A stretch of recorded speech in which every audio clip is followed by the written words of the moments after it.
Tyler Perry was their guardian angel, the man who opened his fortress when the walls of Buckingham Palace closed in.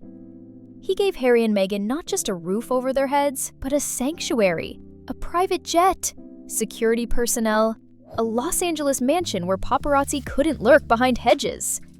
He gave them something they couldn't buy: safety. But in Hollywood, nothing comes free. And now, the very man who once played savior might become the architect of their downfall. How did it come to this? The answer lies not in what was said, but in what wasn't. Because sometimes silence speaks louder than scandal and carries heavier consequences. The Sussexes built their brand on authenticity, on telling their truth. But behind closed doors, the truth may be far more scripted than anyone imagined. It all began with one fatal miscalculation, forgetting that in Hollywood, allies aren't forever, especially when there's a non-disclosure agreement involved and $260 million on the line. When Prince Harry and Meghan Markle announced their departure from the royal family in January 2020, a move that would come to be known as Megxit, the world gasped. The monarchy faced an existential crisis. Tabloids feasted on the fallout, and the couple found themselves unanchored, vulnerable, and in need of both a home and an identity outside the shadow of the crown. Enter Tyler Perry, Hollywood's most unlikely white knight. While A-list celebrities watched from the sidelines, Perry stepped in. He offered the couple his $18 million Beverly Hills estate, complete with 24-hour security and staff trained to deal with high-profile residents. For Harry and Meghan, this wasn't just generosity, it was survival. They had no clear income, no signed media deals, and no idea how to protect themselves from a relentless press. Perry gave them more than protection. He gave them Hollywood legitimacy, and they returned the favor. Or so it seemed. In the Netflix docuseries Harry and Meghan, the couple revealed that Perry became a close friend, even godfather to their daughter, Lilibet Diana. But the announcement raised eyebrows. There was no traditional christening, no official statement from the palace, no photos or records confirming the ceremony ever took place. Was Perry really chosen as godfather? Or was this another symbolic title meant to elevate the Sussexes' American social standing? The ambiguity ignited speculation. Behind the scenes, insiders whispered.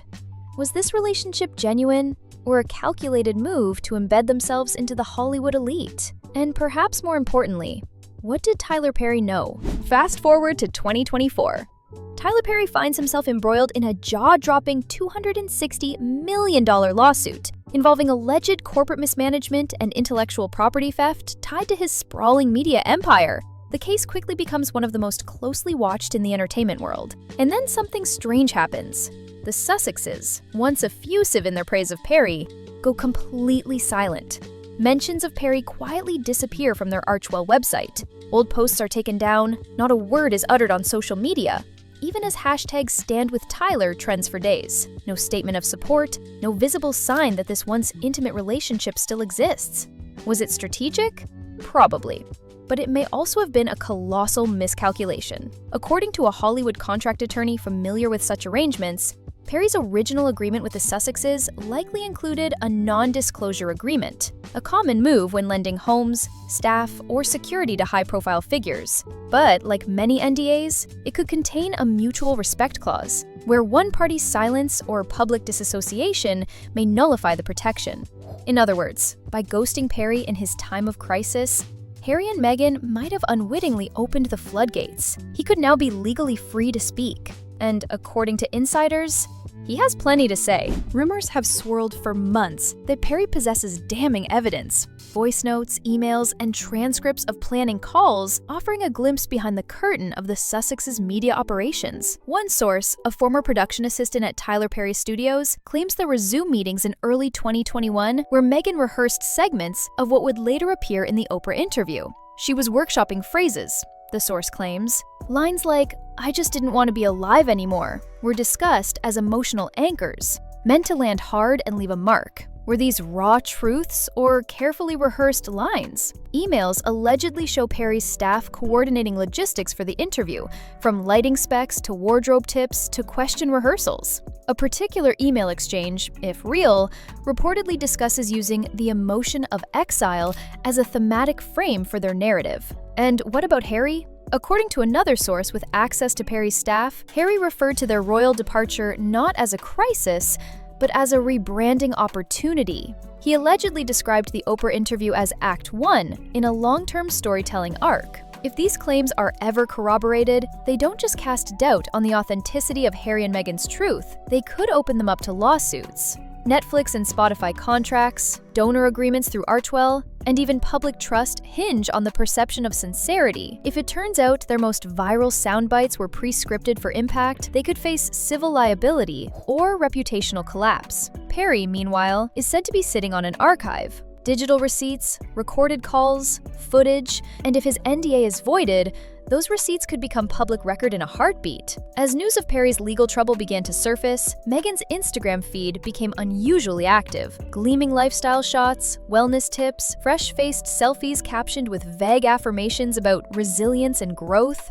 No mention of Perry. Harry, meanwhile, made a secretive 36-hour trip to the UK. Palace insiders suggest he met with legal advisors and possibly even Prince William, though the brothers were reportedly kept in separate quarters. PR teams went into overdrive. Requests for comment were met with scripted responses. The Duke and Duchess remained focused on their charitable work, but online, the narrative was spiraling out of control. #TylaKnowsAll began trending. Twitter threads dissected old interviews, cross-referencing timelines. Reddit sleuths unearthed inconsistencies in Meghan's past statements about Perry. Even staunch Sussex supporters began to ask uncomfortable questions. If Meghan will drop the man who gave her everything, what else is just branding? The couple's silence, once seen as elegance, now looked like evasion. And Perry, still silent, which only added fuel to the fire. In Hollywood, loyalty is currency, but leverage is gold. And Tyler Perry, the man who helped build Harry and Meghan's brand, now holds enough leverage to bury it.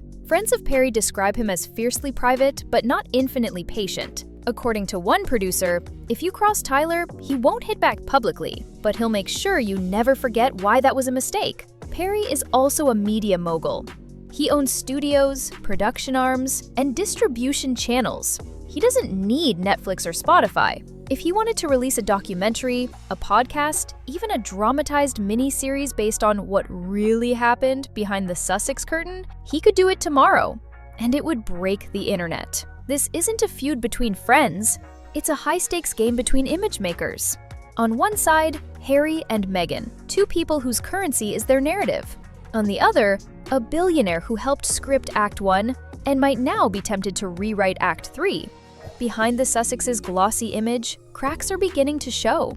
Sources inside Archewell report staff turnover. Former employees describe a chaotic atmosphere, especially since the Perry scandal began brewing.